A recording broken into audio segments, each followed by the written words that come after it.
All right. Hello, everyone.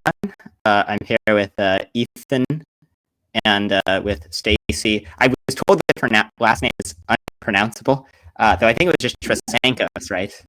Yes, yes. Okay. Yeah. So, yeah, the two of them had a disagreement about the Eucharistic miracle of Lanciano. Both are, think Catholicism is true, so, but they disagree about this miracle, so, I thought, seemed worth having a face-to-face conversation. So, yeah, thanks both of you for doing this. Yeah, thank you. Thank you for setting it up. Yeah, no problem. So I guess maybe to start with, does one of you want to just summarize the details of the case briefly? Yeah. I know maybe Ethan should start because he's the one who thinks there's impressive stuff going on here. So basically, there's a tradition that these relics that have been basically venerated at this church in Lanciano, Italy. There's a tradition that they're artifacts of this Eucharistic miracle where there was a doubting priest who after confecting the consecrated elements during Mass, basically perceptibly saw them transform into flesh and blood. So corresponding, while they retain normally when there isn't a Eucharistic miracle, they retain the appearances of wine and bread, that really they're wholly, truly, substantially the body, blood, soul, and divinity of Christ. And so this is just a visible, extraordinary manifestation of that reality that's normally imperceptible. Now, those relics, basically, we have a provenance for them that is fragmentary. So we don't actually have, going back until the 8th century when this is reported to have occurred, we don't have document had been in ecclesiastical custody throughout that entire period. There's some circumstantial evidence that they were on display earlier on. So we have some offhand references to a miracle that sounds exactly like the Lanciano miracle, and relics being, stored and secured by the bishop that seem to correspond to the Lanciano relics that go back to, 1000 AD. But really, the time when we actually have ecclesiastical inspections and we can definitively prove that basically relics that look exactly like the ones we have today were being venerated is basically around 1570. Evidence that they go back further than that is pretty good. So the first date we have an ecclesiastical inspection is definitely not the date of origination of the relics. One thing we have is we have chroniclers who say that this tradition that's recorded about the relics was based on these bilingual, Greek Latin manuscripts that were passed down, then were stolen.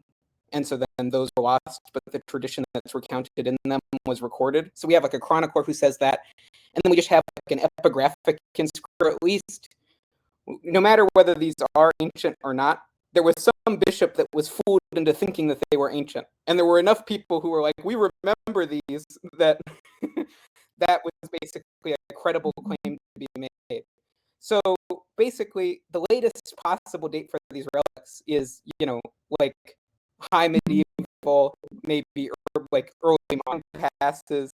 It seems like substitution couldn't really have happened during this time for a bunch of reasons I won't go into right at this second. Basically, the most notable thing that happens is that in the 70s, there's a scientific inspection of the relics that's authorized by the custodian of the relics. And they give it to this super qualified medical doctor. And he goes and, he histologically examines. So he extracts fragments from the relics, and then he examines them under a microscope. And he's like, okay, this is blood. And then he's like, okay, this is human heart tissue. And this is basically this transverse cross section of the myocardium in this left ventricular wall of the heart.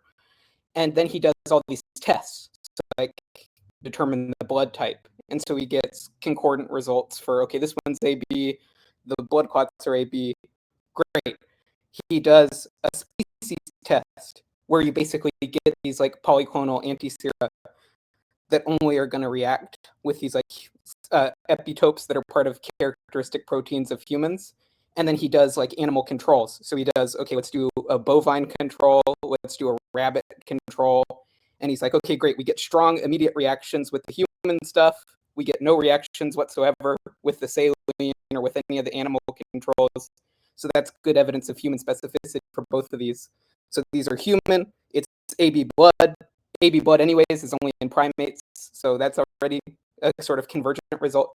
And then one of the most striking things that he does is he does this protein electrophoresis test on the blood. And what he discovers is that there's a distribution of serum proteins in the blood that basically corresponds to fresh human blood serum. So it's a third line of evidence corroborating that it's human, but also for it's basically just extraordinary, the biomolecular preservation, because those serum proteins just shouldn't be there in an ancient sample, which I'm not going to go into all that right now. I'm just trying to lay the basic facts out on the table. So then last thing worth mentioning is these are soft tissues that were not treated with preservatives or fixatives. So he does tests to try to rule out that any basically preservatives or fixatives weren't salted. You know, there's all like they retain their antigenicity, which they would have lost if you had used like heating or smoke drying or any of this stuff. And so we just go through all the methods that were available to like a medieval forger to do preservatives or fixatives on these relics. And basically we can exclude that those were used. And then last thing, we just know how they were stored for hundreds of years. And they're basically in a porous reliquary in Italian churches where there's basically just like fluctuating temperature and humidity in the church. So it's like the worst condition, yet the relics have retained their structural integrity and all this immunoreactivity. So basically, the full picture that we get is there's human heart tissue, human blood. It seems like it's been extraordinarily, inexplicably preserved for hundreds of years. And it seems like basically it's just not the sort of relics that a forger would have fabricated for reasons I haven't gone into, but will go into. But yeah, so sorry, I've been talking for a really long time, but those are the basic facts. Okay, so maybe And that was so maybe it would be helpful for you, Stacy, to give your to give your sort of skeptical take on what do you think? Yeah, well, when you first asked me what I thought about this, Matthew, I was coming from what I've been writing about on my Substack, which is not to evangelize with these Eucharistic miracle cases, because we should evangelize with truth. The scientific data does not support the Eucharistic miracles to the level we would need them to say they're true, especially to skeptics. So in the context of evangelization, Eucharistic miracles. And what I mean by evangelize is try to convince skeptics. So I'm always really clear. What I'm not arguing is that Catholics should not accept these as signs from God. I'm not arguing that you're crazy if you do think the Lanciano miracle is true and you've been there as a Catholic and you find in today's scientific context there isn't enough data to responsibly try to convince a skeptic. That's my position. And it's not just the Lanciano case, it's especially with the other cases that have been investigated more recently. But back to the Lanciano, and what I mean by not enough scientific evidence. So I think that's really where Ethan and I might disagree. And there's a vital debate going on even in the Catholic world between people. So it's not just us that don't agree here. There's a lot of disagreement on this issue. What I'm saying is, in order to prove that the Eucharistic miracles are real at Mass and we accept transubstantiation is true, we both understand that even though the electrons and atoms and molecules and compounds are not doing anything different in the bread and wine, we accept that Christ is truly present by the miracle of transubstantiation. What we're disagreeing about is the biological body and blood of Christ in these miracle cases, that they're miracles. what would be needed to prove Christ would need to be a genetic marker for a single origin. There would need to be some kind of genetic marker among all the samples that they all have the same genetics, that being of Christ. Now we don't have a biological sample from Christ to know that, to do a PCR test and compare it to claims of miracles that exist now. You could compare the DNA or the genetics analysis of those samples. That would need to be done to prove a single origin, because that's what we're wanting to prove, that it's all one body, that of Christ. Protocol. Anytime there's a claim, it needs to be researched the same way and under the same conditions, according to a universal protocol. And then that global database would need to be shared so that the raw data and the methods and the chain, that's just the normal way scientific research is carried out. And then these would all need to be done with controls being unconsecrated hosts, human blood, and microorganisms, which is something Linolie did not check for, and need to be repeated, in multiple labs and confirmed that they are what we're claiming they are. None of the cases meet those standards right now. So my call is, and I'm not criticizing the church, Ethan, but until the people responsible for this in the church get their act together on what constitutes a scientific claim, we exaggerated way, because I interact a lot with atheists and agnostics, and they say things like, when we exaggerate on these scientific tests, we cause a credibility issue with the Catholic Church's claim of other very significant miracles that are part of. I think there needs to be some caution with this, and I think Ethan, we can debate that. I think you went too far in I think you stretched too far beyond what even Linolie himself or Serafini would say that the Linolie report can prove. It was done in the 70s. There are tests now that could be done. And there are some credibility issues with some of the claims that were made, particularly that World Health Organization, United Nations report, which the friars and Linolie were kind of a part of. So until that gets, I'm saying, if we're going to evangelize, let's talk to the people under the spell of scientism in our age. Let's talk about what it actually means to have faith, because our certainty is in faith, not in science. So that I hope 1% of what we're saying we're going to agree on. I think it's a small part that we don't agree on. Well, yeah, I mean, the thing I would say is, first, my standard for accepting a miracle and then using that miracle to persuade skeptics that miracles happen, to try to convince them, hey, Catholicism today, it's much more plausible he did it, 2,000 years ago by resurrecting Christ.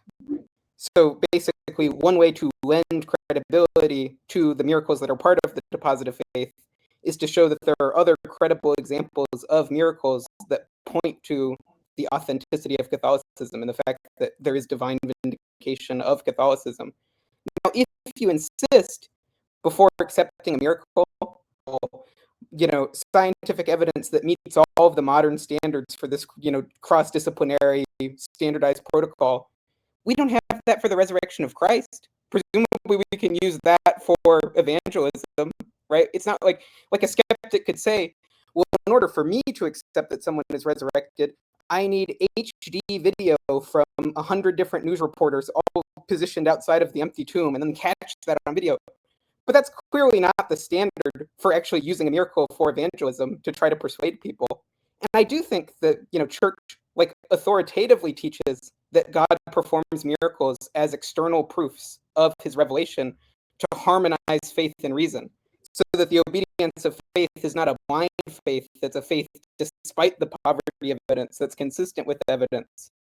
And one way to properly dispose someone to make an act of faith is to present them with a rational demonstration that faith is reasonable.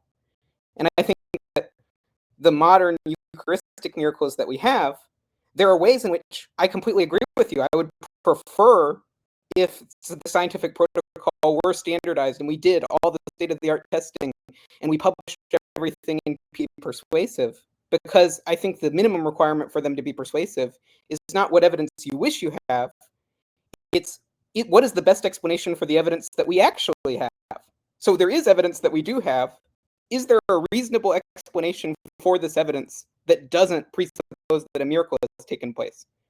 And that's what I wanted to do, for instance, in the Lanciano case, which is there's two things that the skeptics need to explain. They need to explain the origination of these relics, and they need to explain the preservation of these relics. The origination of these relics, they need to explain how it is and why it is that a pre-modern fraud corpse, a fresh human corpse, take that corpse, dissect the corpse, perform an extremely surgically precise dissection that's targeting a very odd fragment that it doesn't seem like they had any reason to want. It has a bunch of properties that it doesn't seem like a fraudster would have any reason to want. Excise that scientific expert. Just I think as ordinary people, we know that if you lay out heart tissue on a piece of table and you don't do anything to it, it's going to decompose. It's going to putrefy. There's going to be malodor. And then it's going to go away. It's not going to be here 400 years from now. So then we say, why in the world did this guy not treat this with preservatives and fixatives? And then, given that he didn't do that, didn't treat it with preservatives and fixatives, and given that there was exceptional preservation despite these terrible storage conditions, why is it that there are all these biomolecules, these serum proteins, these very, fragile proteins? Why is it that all of them are still there and give us an electrophoretic tracing? And so there's stuff we could do today now because we still have the relics in custody. So there's stuff that we can do, like mass spec proteins. But I think the evidence that we have about the nature of these relics, as well as the state of preservation of these relics, given the storage conditions that they were kept in, is enough for us to say it seems that the skeptical explanation is far less probable, it's far less reasonable than the Catholic explanation, which is that the tradition is true, it's genuine, it's reliable. Yeah, and going back to how you started, it would be nice to have modern day scientifically proven miracles to try to convince skeptics so that they will believe the miracles of old that we can't analyze today. What situation we have right now, and I don't know how familiar you are with the Buenos Aires and the Tixla cases, I have serious reservations about what's going on with those, more serious than Lanciano. It literally comes down to, are we asking people to put faith in Christ, or are we asking people to put faith in man, meaning scientists who did these studies and reported their results? My issue with them is, think about when the Higgs boson structure of DNA, any of the big scientific breakthroughs, if the scientist wanted to be taken as credible, the scientist doesn't come up with a big claim and stand in front of the world and say, I'm not going to show my raw data, I'm not going to show my methods, I'm not going to publish it in a peer-reviewed journal. I just want everybody to take my word for it. DNA has a helical structure, or the Higgs boson exists. And even with scientists, seriously. And I am not ready to take some of these scientists seriously, some of these investigators of these miracles who aren't even scientists, and they're asking us to accept scientific claims without sharing the data, without sharing the methods, without publishing any reports. They just want us to have faith in what they're saying. And I would say claiming to have the body and blood of Christ miraculously appearing from a consecrated helical structure of the internet. That's the biggest scientific discovery ever. And we've got to have our ducks in a row if we're going to say things like that. Now, I know that Linolle was working with the state-of-the-art equipment that he had at the time. What I'm asking for with protocol, multidisciplinary, global sharing of data, and basic genetic tests, that is not state-of-the-art for 2025. That's actually fundamental, basic stuff. Getting a PCR test that looks at the right short tandem repeats or that rules out microorganism contamination, which is a big one for me, or that starts the submicron level. We have the techniques to do that. There's nothing state of the art and fancy about that. These are routine techniques. And something like that needs to be done. Now, am I going to go out and organize a group and start doing that myself? No, I'm not. I don't. This is not something, but I think the people who want us to believe this owe us that much. They owe us basic routine testing and basic scientific procedures in this day and time. And even Serafini, and I know you are a fan of Serafini's book, as am I. Serafini even says in his book, one of the biggest where he worked on his own. We have a write-up that's published, but we don't have everything. And I'm not even accusing him of doing something dishonorable. But we also have that very serious issue with the World Health Organization and the United Nations report that was proven by Serafini to be a fraud. And so that even in my mind damages the credibility there, in lieu of, hey guys, because there are ways to discern between the AB antigens in bacteria, which would give a test positive for AB blood type, and the AB antigens that are actually coming from human red blood cells. There's a genetic test that can distinguish those two. Kelly Kirsch wrote about it. So, I mean, that's what I'm saying. And my initial reaction to what you wrote, Ethan, is that you went too far in making the claims as more certain than I think even the church is saying they're certain. Linolle, when he did his report, if you want to call it bias, I would say he was biased, and that's not a criticism. Linolle went into the whole thing calling it capital F flesh and capital B blood and capital M miracle, testing to see what's there. He was not trying to prove that it's a miracle because he already believed that. He already accepted it that way. You know, in a scientific sense, you could say it was never even an investigation of identity in the first place. He accepted what it is. So for those reasons, you know, you can take your approach and keep going with that. And I've got my hesitations. I'll keep voicing. My position is not the popular one. I realize that. It's much easier to repeat a narrative and wow people than it is to say, hold the horses here. I think we need to do some more work. But that's the conversation we're having. And I guess ultimately the number of people convinced by either way and who sustain their faith through all the suffering life has to throw at you, I guess that's the ultimate determiner of who's got the right approach. But I do go on record as hesitating to say that we should use these Eucharistic miracle claims to evangelize. Okay, well, so a few reactions. The first thing is, in terms of the, whether the AB test results for the Lanciano relics are secure or whether they could plausibly. It's just, I've looked into this literature that people have brought up about bacterial mimicry of A and B, and it seems to me that it is an extremely implausible explanation for Linolle's results for a number of reasons. So first is that Linolle was performing on interior samples of desiccated relics. So it's basically the interior of these blood clots that he's extracting the sample from to perform this absorption elution test.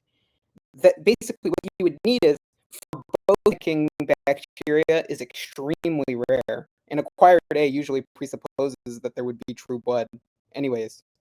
But so you have, and A is also very weak. So you need these very rare A and B bacteria to have penetrated in depth the blood clot, created a flourishing colony there that could produce these robust, specific agglutination results that are macroscopically visible. And you would need that to have happened both for the flesh and for the blood. Okay, so the signal strength for these bacteria is very weak to begin with. So even if you knew for a fact that there was like a gram-negative bacteria that we're going to get a strong specific B result from that, and then the A thing, don't even begin to talk about it.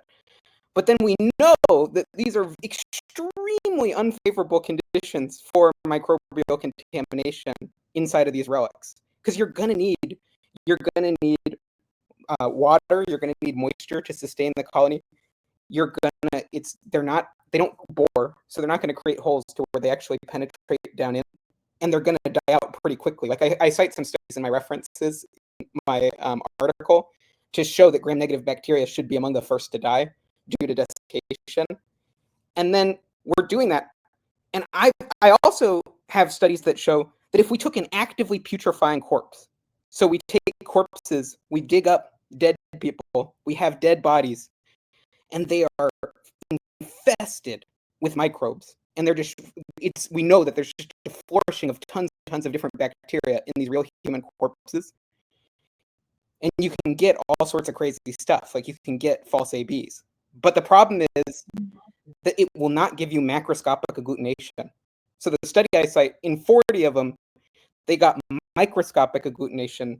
None of them got you macroscopic agglutination, which is what we have in the Lanciano relics. And then that's not even to mention that if this wasn't true blood, you can have the triple coincidence that you apparently have the characteristic proteins of humans in both of them. So it's a level of coincidence that just strains credulity to try to undermine those identifications. And then the last thing I'll say before letting you get back in is just Lynolli was trying to identify. And I encourage people to actually read the anecdotal retelling of Lynolli's process in Serafini's book, because it shows you that. Or these. Well, the Serafini one would just be the A Cardiologist Examines Jesus book. I didn't know if you held that one up.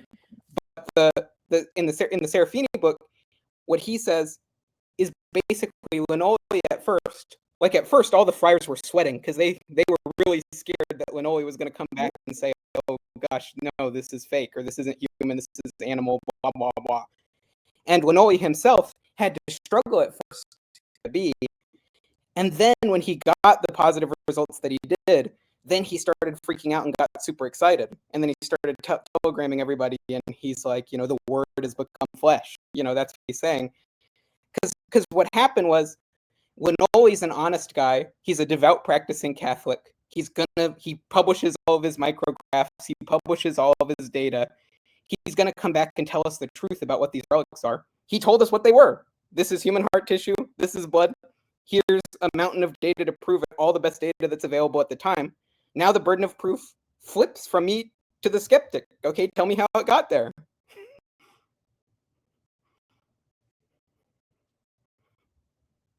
Yes, but I'm still not ready. I don't think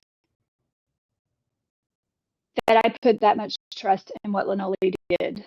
I know that he was worried at first and that it seemed unfavorable for relics. It's not clear to me how, on one hand, he can say, I saw all these microorganism contamination. He saw it. He saw dead insects and stuff. I don't know exactly what he saw, but he doesn't. He says he sees it, and then on the one hand say if you put heart on a table, it would start decomposing right away, through and through, decompose. It wouldn't be desiccated. It wouldn't preserve itself. It wouldn't be preserved without the preservatives in it.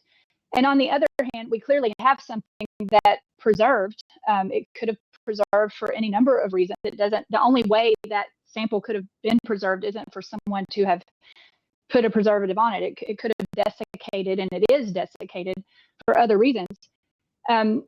It's speculation to say how much microbial or contamination is on the surface versus the interior, because we don't know the history of the sample. It's speculation. I don't think you're unreasonable to say that. Again, I just don't think it has the certainty with which we would need to make these claims. And there's a way to answer the question. Do a genetic test. You can tell with the genetic test whether the AB antigens come from bacteria or whether they come from human. You can even tell if it's human. And the reason I'm so skeptical about that, I know you took issue with me talking down about a fellow Catholic and discrediting him, and I need to go to confession for that. I'm just calling into question how much I'm willing to, my priest would understand, but I'm calling into question how much we put on Linole's report. I don't doubt that he's an honest man. I don't doubt that he had all the good intentions. I just don't think that the scientific standard is there. And even as Serafini pointed out, there's new things we can do now since the 1970s. And, given that there was a questionable chain of custody, and you make a good argument for how it's reasonable to think that the chain of custody was there. Okay, but there still isn't a chain of custody. For historians, there's an 800-year gap in chain of custody that we just don't know about. And that also means then we don't know how the sample became desiccated. We don't know how it dried up or how it shrank up. I'm not clear what Linole even means by saying only an expert could have cut the heart in this way. I don't think he exhausted all of the other possible explanations for that. And so even though I want to give him lots of credit for the work he did in the 1970s, he still did it alone without any kind of supervisory committee. And it still was the 70s, and there's other tests we can do now. In the time we've been talking, they could have already gotten a genetic test, and we wouldn't even have to wonder anymore. And so I'm just perplexed at why that doesn't happen. And part of what's made me skeptical too, I've been Catholic since 2006, and I was a chemist. I worked for DuPont before that, and so I did have to deal with the science and faith question. I've never been critical of Lanciano Miracle until recently, and the reason I started having some hesitations is, I noticed a lot of Catholics crumble. I'm going to be a little mean here. They crumble and fall apart when you tell them, I don't know if I believe everything the scientists are saying about these miracle claims. It's as if you told them Jesus never existed, because their faith has become so hung up on these miracles that they've honestly lost what it means to have faith in the first place. Faith is in things unseen and not science. And so I really started speaking up about, guys, we're not putting our faith in scientists. We're putting our faith in Christ. Our faith in transubstantiation comes down to that two-letter word is, that ontological word when Christ said, this is my body. That is the stop for us in faith. And so I got concerned when I saw people getting so upset about it, telling me I must still be an atheist, I must not really be a convert, that I must, I must not believe in miracles, which I do. Of course I believe in miracles. That got me started in this. And then I started looking at the scientific investigations with Buenos Aires and Tixla and the Sokolka one in Poland. And I really had problems. I was also very, very disappointed that World Health Organization report when you're just coming new to this topic and someone says the World Health Organization issued a medical commission that conducted over 500 tests over 15 months to corroborate what Lannoli said. And they made their big announcement on the stage in Geneva, Switzerland, and New York that science was at the end of its limits, that they had to admit this was the body and blood of Christ. I was like digging and spending money for years trying to find that stupid report, only to find out from Serafini that it was a fraud. And it was a fraud protected by the very friars who keep and guard the samples of Lanciano. And my question is, this is serious. This is a serious fraud. This is a big deal.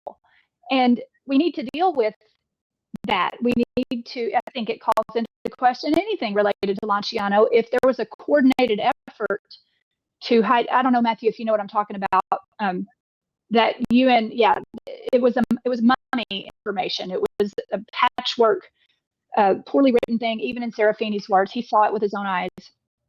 I think we need to deal with that. In the wake of all of that, all of these wild claims are being made. I mean, the Buenos Aires miracle, they're saying it's living tissue. The cells were beating under the microscope. Impossible. And because life sprang from the host, therefore all of evolution is now refuted.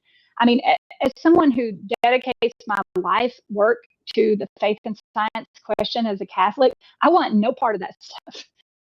This is not the way to go about it. So my hackles get raised because of things unrelated to Lanciano, but related to how Catholics are evangelizing with the Eucharistic miracles in general. Of what you were saying, I like you. Yeah, maybe I should still want to see the data. Okay, in Christ we trust. All others bring data. So until then, yeah, well, I agree with that. I think I would want to comment on the WHO report. And what I will say about that is, I don't think there's any evidence that either Lannoli or the custodians of the relics are involved in fabricating that report. I don't think anyone has ever produced any evidence that they had any personal involvement in that report. And it would seem completely unbelievable that Lannoli would be involved. And for the friars, what seems to have happened here, for context, is that there's like a cult that forms around the Lanciano relics. And they're basically, anytime you have a cult around a miracle, you wind up getting all this legendary embellishment that starts happening. And so people start exaggerating and they start telling stories, right? And so just ordinary people, some well-meaning people, some fraudsters who like want to make money on the miracle, people will come, and they do this with Guadalupe, and they do this with Fatima, and you just wind up getting all this crazy exaggerations that wind up cropping up around the miracle. Then eventually, some guys come along, and who knows what their motives were. Maybe they're financial, maybe they're just completely misinformed about the Catholic Church's teaching about defrauding people in service of Catholicism. Who knows what their reasoning was. But people put together this extremely slapshot report where they're basically like, WHO report on Lanciano, and they just take 500 pages about Egyptian mummies and staple that on the front. So it was like the lowest effort scam of all time. Then it turns out we're going around looking for where this report is, this fake report that people have talked about in the media forever, that, oh, the WHO did blah, blah, blah, blah. And Serafini goes and he tracks it down, and he goes to the shrine, and the people that are at the shrine are like, oh yeah, somebody gave us a copy, here, go check it out.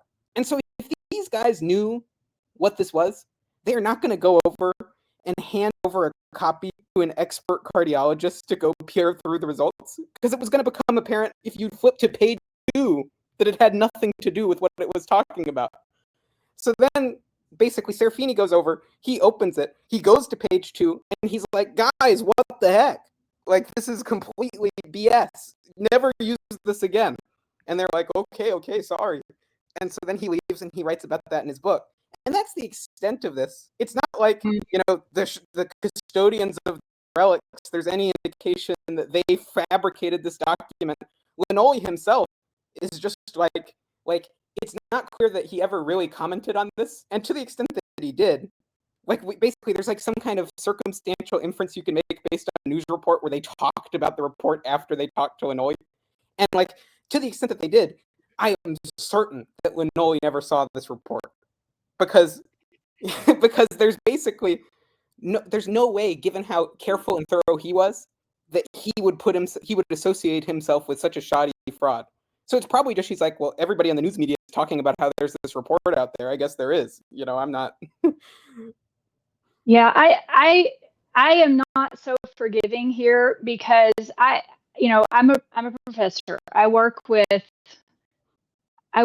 college students. If there's a team project going on and someone turns in a report and it's a fraud to the extent that this World Health Organization report is a fraud, and the students say to me, "Oh, I didn't really have anything to do with it. I was holding on to it. I was storing it, but I didn't take any time to read what my classmates wrote." Guess what? You're all getting in trouble for plagiarism. You're all getting in trouble for dishonesty, because if you're the guardian of a report, if you're associated in a project as a team member, you have an obligation to know what's in the report. And these friars were guarding it. They had it in a vault that they gave Serafini access to it, and clearly but if Serafini could see in 5 minutes that it was a fraud about Egyptian mummies with text appended to the beginning and the end related to the Lanciano miracle, if it took him 5 minutes, these guys apparently had it in their custody for like 3 decades, since 1976.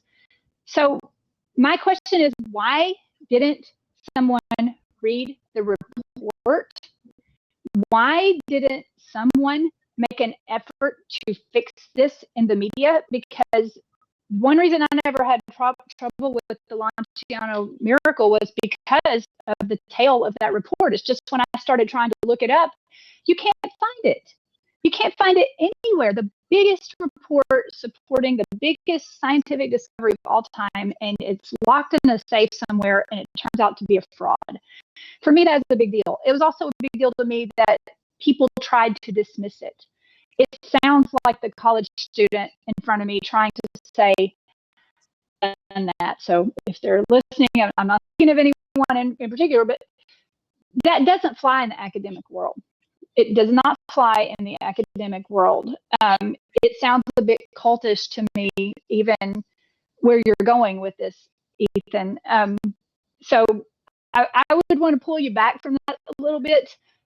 You're certainly free to form your own opinions, but I think that did some pretty big credibility to the claims. And Linolie, I just want to say, he does mention it. I found an article from, I forget, like the 1990s or something. He mentions it then too, and knows what's in it and isn't saying anything about it. So I would like to see someone, even if it's the friars at this monastery, held accountable for what happened there, because they misled so many people. There's no evidence to support that. So there's zero evidence. Like in the academic world, when you're going to make an accusation of fraud or plagiarism, you have to have evidence to back it up, or you yourself are guilty. So if you're going to imply that Linolie's a fraudster, that Catholic friars are fraudsters, you better have some evidence.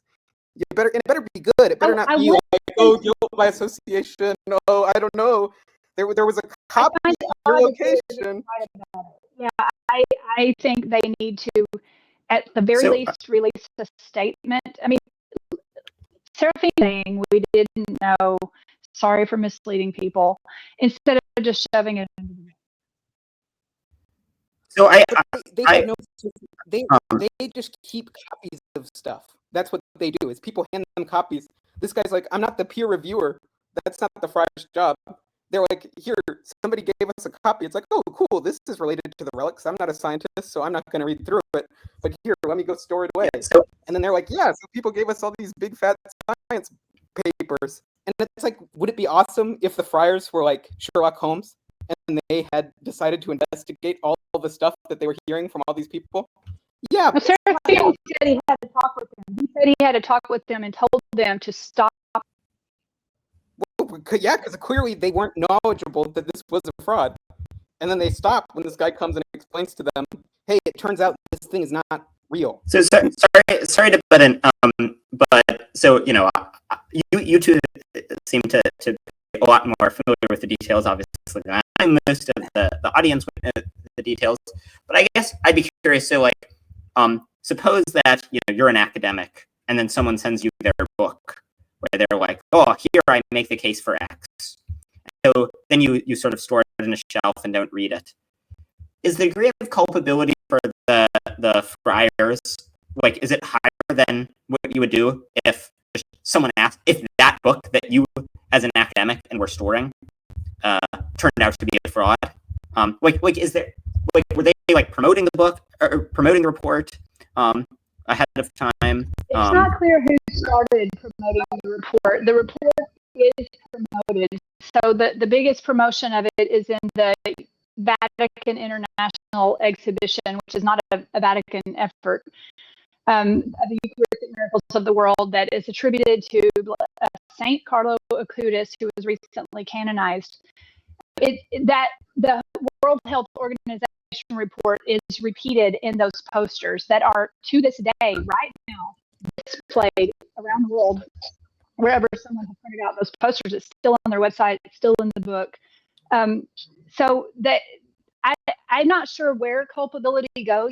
I'm just saying the friars owe some kind of explanation.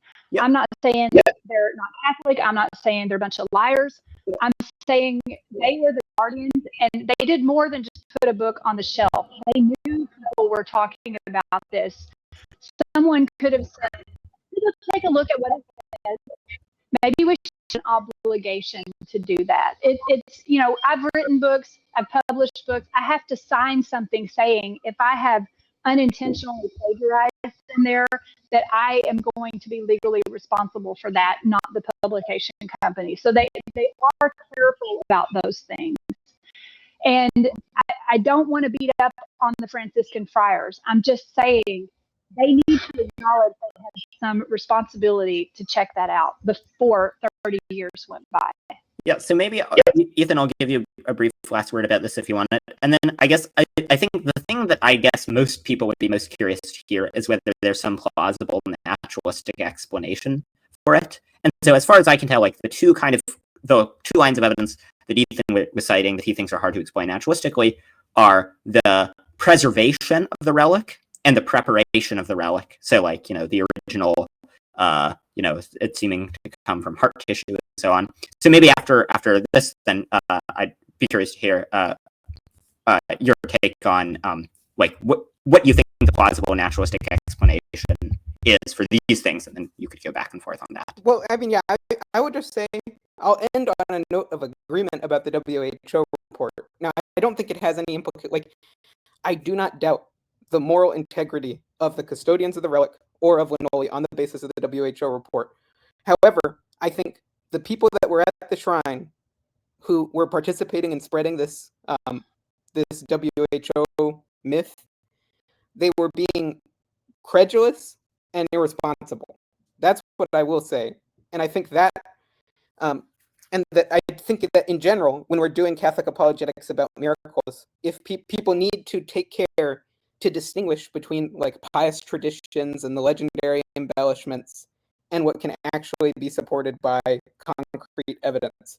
And I think the fact that we're not good about doing that is part of the reason that when we do have a really strong case to make, people still ignore us.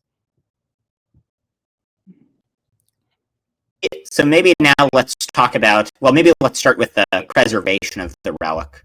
So I'd be curious, what do you think, do you think there's a plausible naturalistic account of how the relic, despite being in, allegedly very poor conditions for preservation, how it was, and despite not having any preservatives, how it survived for so long? That's been one of the ongoing debates. So it is an open debate. It is ongoing. It's not everybody's on one side of the fence or the other.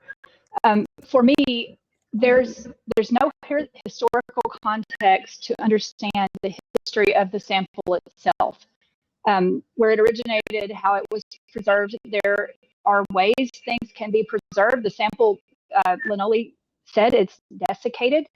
The sample became desiccated somehow. He doesn't give So just a very just very satisfactory brief question. explanation. What does the word desiccated mean? Dried. Okay. Dried out. Dried. So you know, like beef jerky. If you want to, you can't just take a steak and put it in the oven and get beef jerky right away. Like you've got to dry it out. So there are ways to dry out samples, and some of them can be damaging, and some of them can be preserving. Tissues are naturally preserved often in nature. There are conditions under which the sample can be desiccated, dried. But you know, that's what's in question here is, did someone take a piece of heart tissue and do that with it? Did they know to desiccate it? Could it have? I'm not trying to win by saying it's impossible. I'm just saying there's an 800-year gap, and even there's gaps in what happened with the sample after that 1547 authentication, that we just don't know enough about how the sample became desiccated to say there's no possible way. There's a myriad of natural explanations that could come into play, and we don't even know how to start sorting out the natural explanations because we don't know the history of the sample. As far as the origin of it and how it was cut from the heart, Lynolli even says there he's stretching a bit, and when he got the confirmation from the other scientists, he said it seems to be consistent with, but they don't explain very well even what they mean, that it's a hollow organ and someone went into this certain part and cut a cross section. When those fibers become desiccated, they're going to shrink up. Lynolli is not sure how the sample shrank up over time as it became dried out, and so it changes things. There's, you know, maybe some people see it as plausible what Ethan is saying, but I just see it as still an exaggeration that isn't just not only not supported by scientific investigation, it can't be supported by scientific investigation. We're always going to be left scratching our head. So I don't even see a way for it to get done. Well, so to respond, basically, the first set, basically, when it comes to preservation, we have to think about basically three tranches of evidence.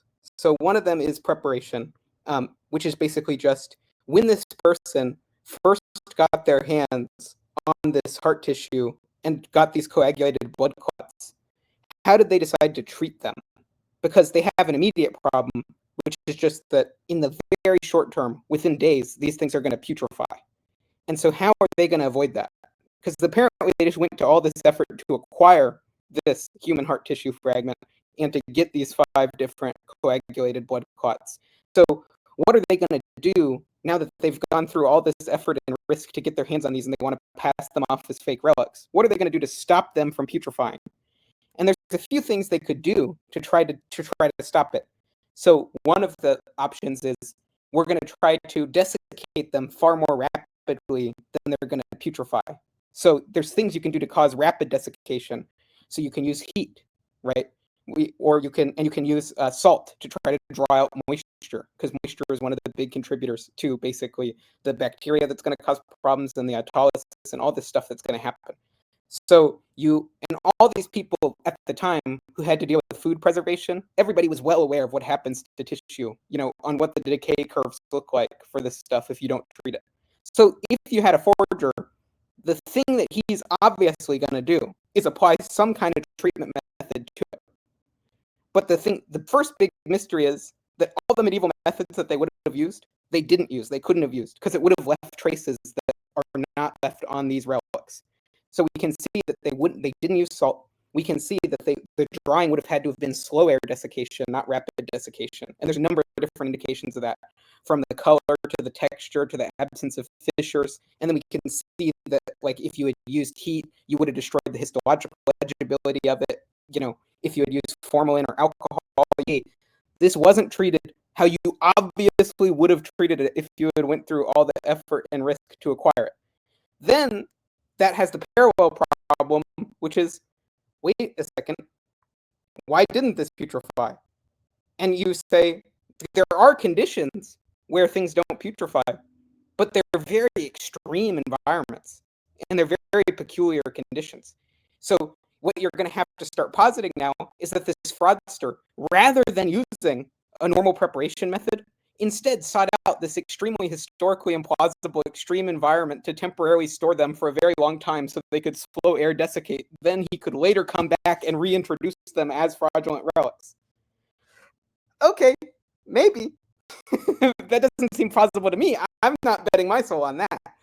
But the next thing that we're going to do is we're going to have these 5 coagulate, and the blood clots are like the most fragile stuff there is, by the way, in terms of trying to preserve it. So it's already, it would be hard to find an extreme environment where you're going to preserve that. But regardless, then we go to the next stage, which is, okay, we don't know where the relics came from originally because we have the gaps in the provenance, blah, blah, blah, blah, blah. We know where they were for 600 years, and that's already extraordinary. So yeah, maybe there's an additional 600 years of extraordinary preservation where I don't know what happened. But there's 600 years where I do. I know where they were. They were in this porous reliquary on display for everybody. There's mold on them, as we were pointing out. What? That's not where Egyptian mummies get preserved. You seal those off. They have no exposure to air or moisture, and you embalm them. So it's like the ideal preservation conditions. That's where you preserve those. So then these things retain their structural integrity over time, rather than just completely dissolving. And last tranche of evidence before I be quiet, the biomolecules. If you take human blood and put it in a laboratory refrigerator for a week, you would not get the results that Linolie got on these hundreds of year old blood clots using this immunoelectrophoresis test. And I cite in my article evidence that they've actually proposed using as an aging method the ways that these electrophoresis, so over just 1 year of time on blood clots, what happens with the immunoelectrophoresis, which is that all the stuff that's albumin is going to start migrating to the gamma globulin band. The alpha and the beta globulins are going to completely disappear. And these are the most, these are go away. They should denature. They should not retain all of their kinetics. And like the only way that you're going to preserve stuff is like if you mineralize it, but that's going to completely mess up all the kinetics for this test. So then you go past that, and we've retained in exactly the right proportions all of these extremely fragile molecules in huge abundances. So we have specialized tests that we've developed in modern times to go look at ancient samples and try to extract albumin. We give up on trying to get the globulins because they're never there. But we can get albumin in these like tiny concentrations. And basically what I showed in my article is it's orders of magnitude greater concentrations of albumin and globulins than the amounts that people are detecting with these highly sensitive modern methods. And then the last thing that creates that anomaly is that all of the hemoglobin has denatured. It doesn't produce crystals when you perform the crystal tests. But any degradation pathway that denatured the hemoglobin should have taken out those serum proteins first. And that's the problem. So you have a selective extraordinary preservation of the serum proteins. And that excludes every natural mechanism to try to explain how they were retained.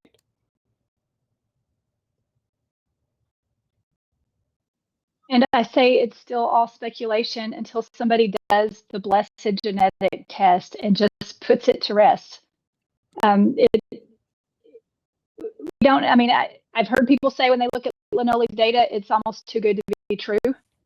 I thought the same thing when I heard about Frederick Zugaby, who examined the Buenos Aires report, and it turns out that might not be true either. It turns out there is now a question of him actually saying what he said. So I just don't agree that you're piecing together. You're definitely going farther than Linolie did or anyone else has since then. And it could all be laid to rest if they would just do the genetic test. It could all be laid to rest, and I don't know why they're not doing it. I don't know that the ability to do a genetic test has been around for a long time now. I don't know why it hasn't been done. I would really like to see that done. And then we don't have to wonder about whether the sample is the body and blood of Christ. We at least would have a genetic marker that we can compare to other samples. So, I mean, do you have any thoughts on why they don't do that? Well, I have thoughts. So the thing that I've tried to ask for, because I think it would actually be more interesting when we're dealing with an ancient sample, like the Lanciano relics, is that there are these non-destructive spectroscopy tests that we could do on the Lanciano relics that would clarify the preservation of You're talking about the ones they do in scanning transmission electron microscope tests? Yeah, there's basically tests that they're going to do to tell us what proteins are there, what proteins aren't there, and what the conditions they're in. And they can those work very good with iron and hemoglobin, so they can tell you the distribution of the hemoglobin in the sample. Yeah, so that type of testing I actually think would be the most interesting testing. The genetic testing, I'm less confident. Like, the thing that I think we could do to definitely rule out bacteria is the immunofluorescence testing, like they did with the Tixla sample, which has a specificity that could exclude the bacteria, because they did use those absorption elution techniques for the Lanciano relics, which are less specific against bacterial mimicry than some of the more modern techniques that we could apply. But the genetic testing, I mean, even when we're talking about something like the Buenos Aires sample that you were talking about, if I recall correctly, they couldn't get the PCR test to amplify for the human DNA that they detected. And so for something that we just already know is an ancient degraded sample, it seems like, I mean, it's worth trying, but I wouldn't be surprised if we couldn't. DNA. Yeah, okay, understandable. But anyways, I mean, I'm all for, like, like I want us to do, the multi-site radiocarbon dating again on the shroud. I wish they would let us do that, right?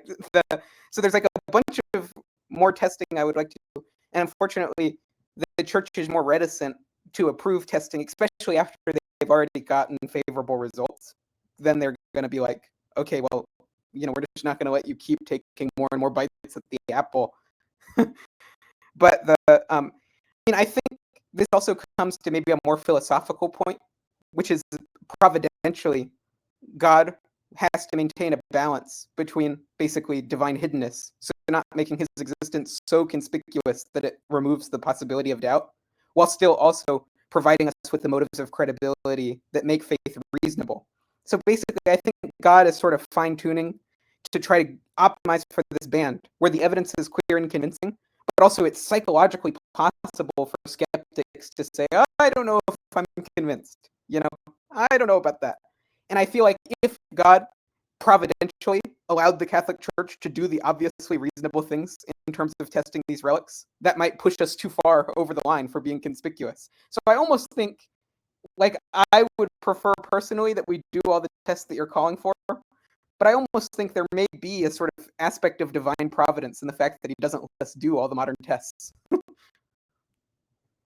I don't think God's directly involved in letting us do or not do the test. I think my issue here is that, I mean, assuming it is a miracle, I can see your line of thinking. I'm just not convinced that these are miraculous cases. I'm not familiar with the history in detail, but there's abundant history of relics being faked, especially in the medieval times in the Catholic Church. And I'm concerned that we might still have some fakery or charlatanry going on here, and I would like to see them do these simple tests. The shroud work is ongoing. I'm going to Rome in December to see the people that work on that. It's not true that they can't get a sample. I think the reason is that it's still done by diocese. The shroud is still decided by the diocese, by bishops who are not scientists. I've worked for a bishop before. I know they're just because they're bishops, they don't have all knowledge. They have limitations. I think the way the church approaches these miracles needs to change. And I'm using whatever voice I have in that capacity to say, let's do a better job before we start talking about it with skeptics. But I think we should also get skeptical about these skeptics, right? Like, we should say, hey, you're the person, naturalist, skeptical, atheist person. That's not the skeptics I'm talking to. They're kind of saying what I'm saying. Read my comment section. And I think the church is so sure about it. You have those kind of in your comment section. Okay. Well, I'm sure there's some that exist. I talk to a lot of atheists. One thing they say a lot is we're not like the Richard Dawkins four horsemen of atheism type of atheist anymore. They're thoughtful and they're wanting to know. I'm sure the other kind still exists too, but I think it's a valid question from a skeptic's point of view to say this routine test, and let's all stop speculating about it, and let's just see what the genetics are that are there. What they did with Buenos Aires, literally, they got a no result on the genetics test, and they said that proves divine hiddenness, the divine miracle. God's not wanting to show us his DNA. In other words, they're assuming the miracle is true. The test result is negative, no result, nothing there. That's because it is a miracle and God's just hiding it from us. That is an irresponsible extrapolation, exaggeration. Way of explaining the data. The next test. Now, when you're a scientist and you get no result in a test that's designed for humans, the very next thing you do is say, okay, that's not the result I wanted, but what is the next test going to be? You don't stop testing after one confirmatory. Well, they didn't stop after the DNA testing. They did all the other tests that got the positive results that you dispute. So they kept testing. They got positive results, and you're still not satisfied. In Buenos Aires, which is not our topic here, they did not do all the other tests. But they did. They did do a histological examination of the sample, and it's just not. It's not plausible that they misidentified the sample histologically in the way that they have. So if we take the 1996 relic, or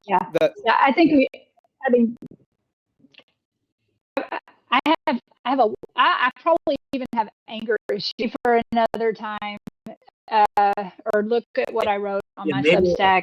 Maybe we should move on from not talking about the Buenos Aires one, which, because I think this is going to be mostly about. So I guess, there have been a decent number of points that have been covered. I guess so. We've talked about the question of preservation. I'd be curious to hear, Ethan has on Ethan's points concerning why it would have been super implausible for a fraudster to take like this very specific bit of the heart and so on and so forth, and it would have had to be very precise, and they probably would have just used an animal and so on and so forth.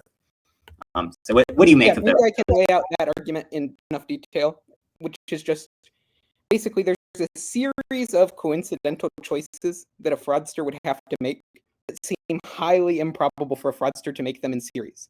So maybe you could say the fraudster would make any of these individual choices, but it seems very, very implausible that they're going to make this series of choices where each of these choices is relevant to modern verification, was not relevant to pre-modern verification, and made the fraudster's job way, way more risky and difficult.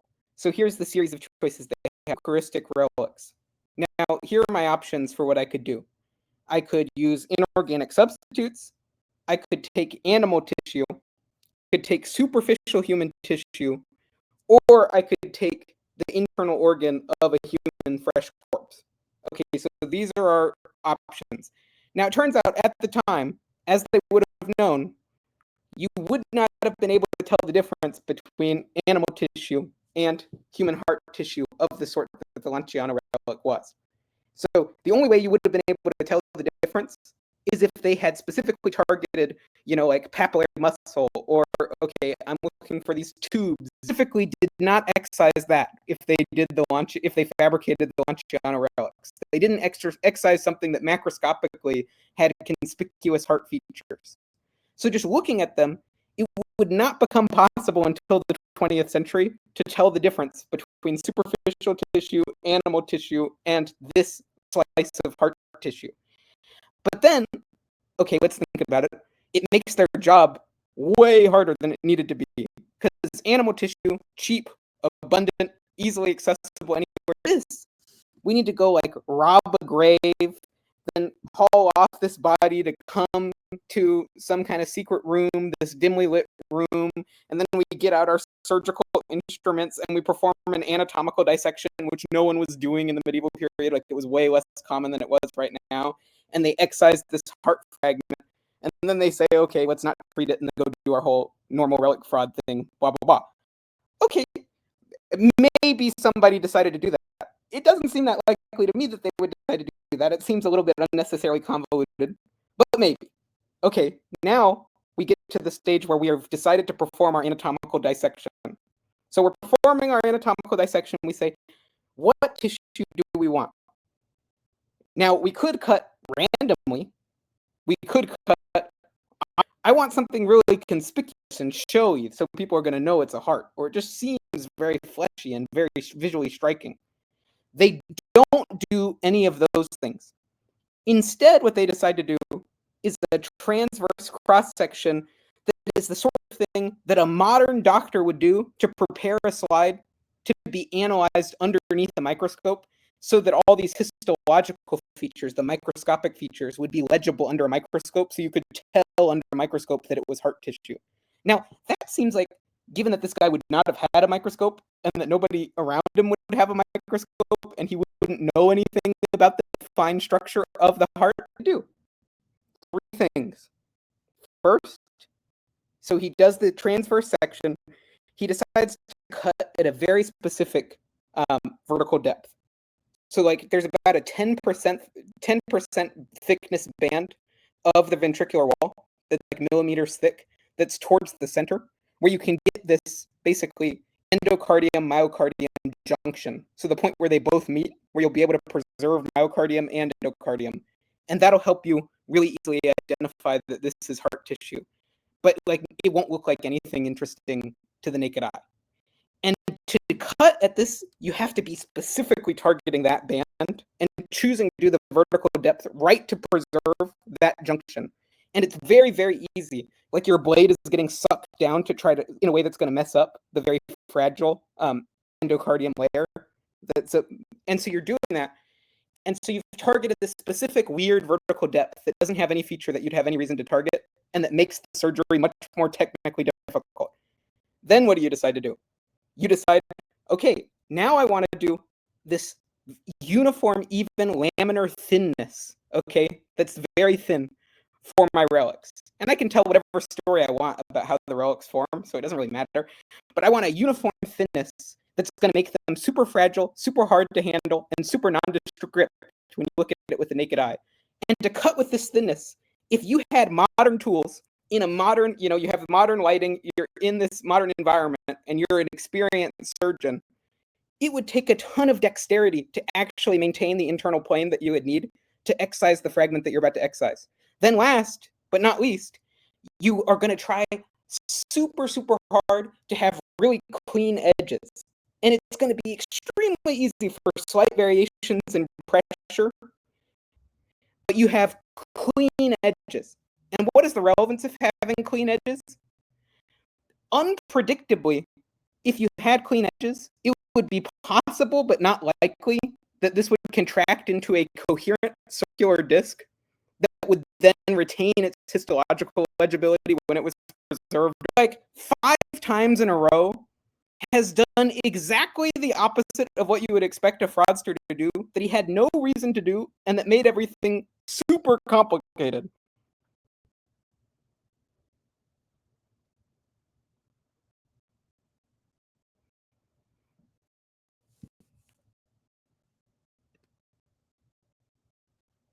Oh, Yeah, sorry. I'm also getting my connection isn't great, I guess. Oh, I see. Yeah.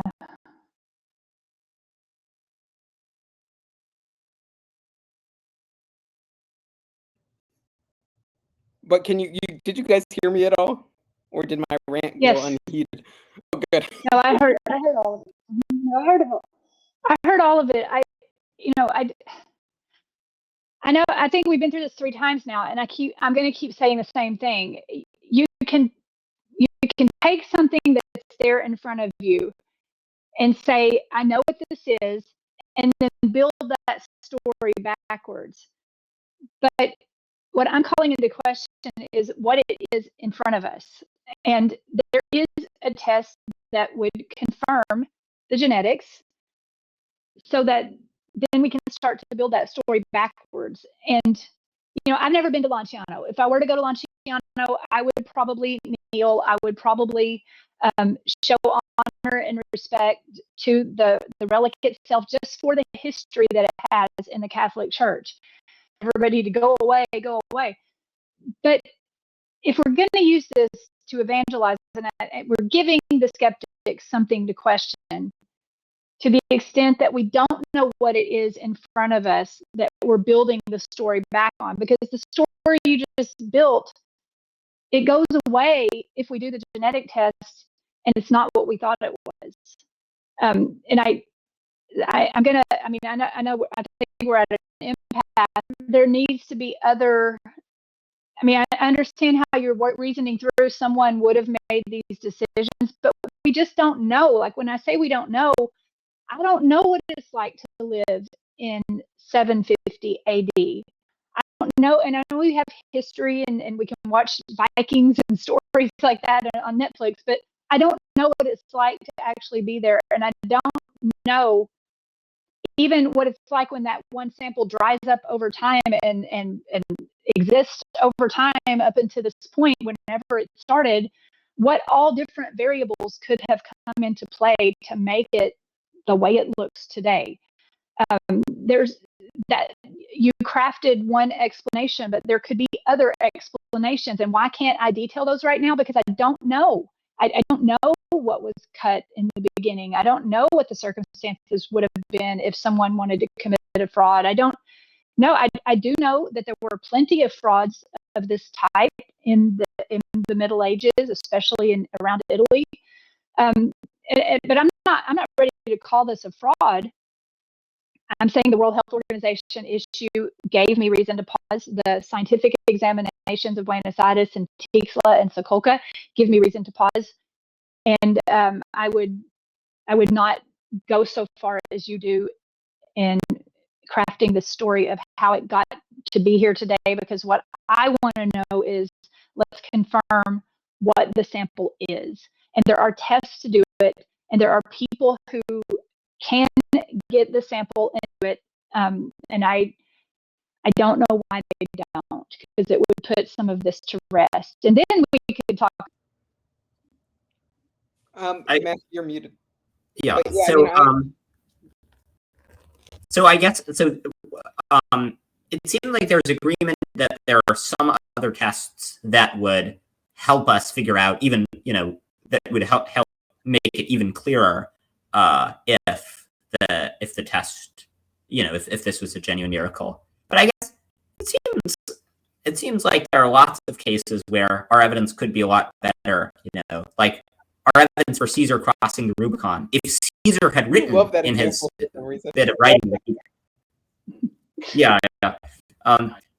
that he'd crossed the Rubicon, that would be way better evidence. We'd have even more evidence. But the mere fact that you can find extra evidence, that doesn't seem to mean that the evidence isn't sufficient. And so,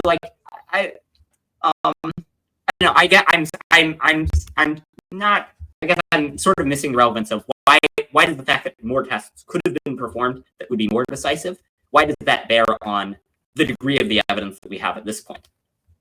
I'm saying a test can be performed now. I'm not even talking about what happened yesterday. I'm talking about today. There is a genetic test that can be done that will directly sequence any DNA that's in there. And and it will clear up a lot of these confusions. And given the fraud, if you want to call it that, surrounding this particular one, I think we owe it to skeptics, if we're going to evangelize with these claims, to at least get that one test done. It's not so much about what Linolie did or anybody else did. It's just about what we've got in front of us right now today. I have concerns about exaggerating the claims, with Caesar crossing. I mean, you don't have something in front of you right now that could clarify the question. If we had something in front of us right now that could settle the issue, but nobody's doing the test, you would have a reason to say, why not? And I guess that's what I'm saying, is why not? But what I'm really saying is, maybe there's reasons why not that I don't know about, because the Pope's not going to call me up and ask me what I think. But I'm saying, until that test is done, until we have what we really need and can clearly get, just don't exaggerate the claim. That's all I'm saying. Don't exaggerate the claim. And I think you did exaggerate, Ethan. It's beautiful work. I'm not discrediting you. I'm not criticizing you. I'm just saying I think you crossed that exaggeration thing. And I'm particularly sensitive to that right now because of Buenos Aires and TIFLA, another topic, but I'm just explaining my sensitivities. And because I talk to atheists and agnostics, because I think in some cases they're doing the work that Catholics ought to be doing in truth seeking. I've told them I think you honor the truth more than some Catholics do, and they said no. They just don't want people lying about science. But whatever. That's my beef. We've got the sample in front of us. There's a test that can answer the question. I don't know why we don't do it. Well, I mean, so maybe just the thing I'm most interested in is you're saying that my article exaggerates.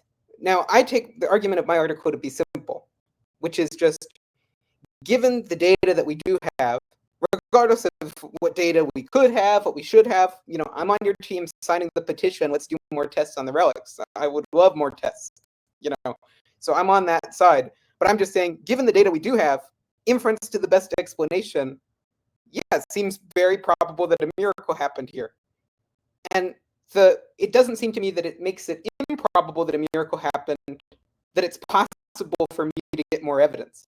Because if the relics were destroyed tomorrow, let's say they're vandalized, tomorrow, and now we can't do any more tests on them, it seems like it's not that my evidence got any better, because now it's not a present issue that I can't perform tests. Now I can just look, okay, historically, here's the data that we did collect. That data seems good enough for me, just like the data for the resurrection is good enough for me, just like the data. So, I mean, I think that idea, I don't know. So it seems like you're saying I'm exaggerating what the science can support for the data that I'm making my inference from. But it doesn't seem to me that you've made a specific critique of a scientific claim that I make. It seems like the main critiques that you've made are just it would be possible for the data to be even better, which doesn't indicate the data isn't good. Yeah, I guess what I'm saying in terms of logic, which Matthew's missing right now, in terms of logical analysis, what you're doing is making a chain syllogism. You're streaming together a lot of if this, then this, if this, then this. But we don't have a way to analyze the if this, then this. We don't have a way to analyze the truth of the premises. So even though we can follow it, there's no way to ascertain whether each premise is true or not. I mean, to be fair, you're trying to read into the mind of someone who lived a long time ago in a different culture and might have done X, Y, or Z. But look, I don't want to shoot it down either. I think you're exaggerating. That's what one person thinks, and that's what we're discussing, and other people are going to form their opinions. I'm a scientist. I'm also very much in favor of, I worked at DuPont. I don't anymore, but I'll always be a chemist. I'm very much in favor of a healthy conversation. So, Ethan, I'm glad that you posted what you posted on there. Matthew asked me what I think, and I have a lot of respect for what you do, Matthew, and I was very honored that you even asked my opinion. But Ethan, Substack is great. It's the best social media going out there right now. But you're also in a position where you can take what you've written, write it up, subject what you've written to actual peer review, and comments can be pretty rigorous peer reviewed. I know I've been doing social media for a while. People can be pretty brutal in their criticisms there, but submit it to a journal and get it published somewhere. The reason I say do that, even if I don't agree with what you're saying or I think it's exaggeration, it puts it officially into the record for people who are weighing in on this. So I would encourage you to publish what you've written up with full citations. You already provide a lot, and think it through, reason it out, and get it published somewhere. And if it makes it into the academic record, then other people can, in a more thoughtful way, critique it and criticize it. And I'm sorry if you don't think I'm being very thoughtful about my critiques. I just have a problem following what if chains all the way back when I can't verify premises along the way. But that doesn't mean that they can't be. I don't see how they can be. I'm very left brain chemistry. I'm always going to say data. So I think that's where I'll leave it. And thanks for the very kind words. So Ethan, question for you. Like, what do you make of this kind of argument that, you're trying to figure out how probable it is that fraudster in the 5th or 16th century would have done various things. We just like to know very much about, what would be expected of these kinds of fraudsters. We're kind of in the dark about it, so we can't say it's super improbable. We don't know what these guys would do. I mean, there's certain things where I can say. So first is there's certain psychological universals that make anybody's behavior intelligible to us. And there's room for error, right, in these psychological assessments that we can make of what past people would do, right? But it would seem weird if all the error in these very commonsensical assessments we were making about their psychology were all correlated in a way that seems sort of conspiratorial, to just line up just perfectly with doing something that on its face seems like it would be inexplicable for any person to do. And so, like, one thing is we can say, if you're a guy who's fabricating relics, here's the things you probably care about. You care about the reception of the relics by the audience that you're lying about them to. So then you care about things that will be intelligible to that audience. You probably don't have, like, super prescient, like, miraculous foreknowledge of future of the relics that you fabricate that you couldn't have discovered given your current understanding. You would have to hope that they were incidentally associated with something that you could have gotten randomly, or you could have gotten because of some other feature that you were specifically targeting. But we're not going to say it's just a massive coincidence that you just happened to randomly do the thing that was most inconvenient for you, even though it gave you no commensurate benefit, and any other random choice you would have made would have not preserved this feature. And so then when we say, okay, so modern verification is relevant, pre-modern verification, it's irrelevant, and we know there's something that all people care about, which is things not being super, super hard and complicated and risky and potentially pointless, right? So anybody who's doing anything is going to want, this is not extremely unnecessarily difficult and risky. I know if I'm going to go do a fraud, if you're going to go do a fraud, if a guy 60 years ago is going to go do a fraud, if a guy 600 years ago is going to go do a fraud, if I can achieve exactly the same result without having to break a bunch of laws, dig up a guy's corpse, do a super complicated anatomical dissection on the corpse, have a ton of surgical skill in the process of doing that anatomical dissection, risk all my relics decomposing because I don't do basic treatments, but just pray for some kind of miraculous exceptional preservation that never happens to coincidentally happen with my relics. Yeah, I'm going to say, I'm not betting my life that happened. But if you want to bet your life that happened rather than accept this was a miracle, that is up to you. But I think I understand people enough to say that didn't happen. And as a mother of 7, I've given up trying to understand the motivations underneath which people do things. Yeah. So maybe this is. Yeah. No, I just think, I'm serious. Write this up and publish it in a journal. And that's not a challenge. I think you should. I think you should put this out there and let people in a different sphere other than Substack chew on it. Let the professional historians have a whack at it. And, maybe you don't know. When you publish it in an academic journal, you don't even know if anybody will read it, but you don't know who might pick it up and try to build on that idea. So that's what I'd like to end with. Okay, so this seems like a good time to wrap up. Might also allow me to make the end of the class period that I'm missing.